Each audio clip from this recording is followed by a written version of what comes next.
বন্ধুরা, কর্নেল অলি আহমেদ এলডিপির চেয়ারম্যান, সে চ্যানেল আইয়ের একটি অনুষ্ঠানে হুসাইন মাহমুদ এরশাদকে জড়িয়ে একটি মিথ্যা তথ্য জাতির সামনে উপস্থাপন করেছে বহু বছর পর। সে বলেছে যে জিয়াউর রহমান হত্যাকাণ্ডে নাকি হুসাইন মাহমুদ এরশাদ জড়িত। আমি এটির তীব্র প্রতিবাদ ও নিন্দা জানাই এবং আমি এই ব্যাপারে প্রতিবাদ করে একটা লেখাও লিখেছিলাম। আমি বলেছিলাম যে জিয়া হত্যায় এরশাদ নয়, কর্নেল অলি আহমেদই জড়িত।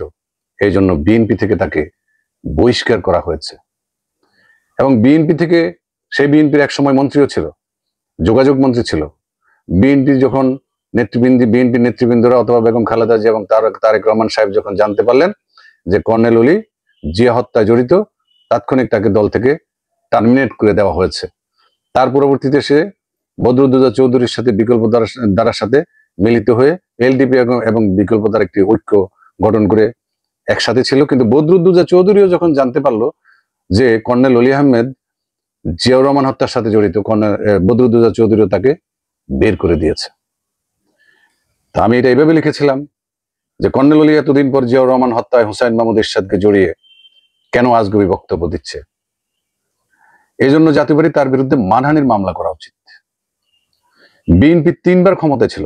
সাবেক রাষ্ট্রপতি জিয়াউর রহমান সাহেবের সহধর্মিনী সাবেক প্রধানমন্ত্রী বেগম খালেদা জিয়া 3 বার প্রধানমন্ত্রী ছিলেন এবং জিয়াউর রহমান সাহেবের বড় ছেলে এখনো জীবিত এবং তিনি বিএনপি নামক বড় দলটির একক কর্ণধার। সাবেক প্রধানমন্ত্রী বেগম খালেদা জিয়া এবং জনাব তারেক রহমান যদি জিয়াউর রহমান হত্যায় হুসাইন মাহমুদ এরশাদ জড়িত থাকার ন্যূনতম কোনো প্রমাণ পেতেন, তাহলে এতদিনে হুসাইন মাহমুদ এরশাদকে 100 বারের উপরে ফাঁসির কাস্টে ঝুলিয়ে দেওয়ার বহু সুযোগ ছিল। কিন্তু তারা হুসাইন মাহমুদ এরশাদের বিরুদ্ধে জিয়াউর রহমান হত্যাকাণ্ডের বিষয়ে একটি জিডিও কখনো করেননি। এরশাদ যদি জিয়াউর রহমান হত্যায় জড়িত থাকতেন, তাহলে বেগম খালেদা জিয়া এবং বেগম খালেদা জিয়াকে যারা চেনেন তারা জানেন যে আমার এই কথাটা কতটুকু সত্যি। তাহলে বেগম খালেদা জিয়া 1999 সালে এক টেবিলে বসে হুসাইন মাহমুদ এরশাদের সাথে চা কফি খেয়ে মিন্টু রোডে 4 দলীয় জোট গঠন করতেন না। এবং 4 দলীয় জোট গঠন করা তো দূরের কথা, 91 সালের পরে হুসাইন মাহমুদ এরশাদকে, যদিও এরশাদ সাহেবের নামে বিএনপি অনেক মামলা দিয়েছে ক্ষমতা থাকাকালীন, 91 সালের পরে জেল খাটিয়েছে, তাহলে তো তখনই হুসাইন মাহমুদ এরশাদকে বিএনপি ফাঁসিতে ঝুলিয়ে দিত। তো বেগম খালেদা জিয়াও এটা বিশ্বাস করেন না এবং তারেক রহমান সাহেব এটা বিশ্বাস করেন না।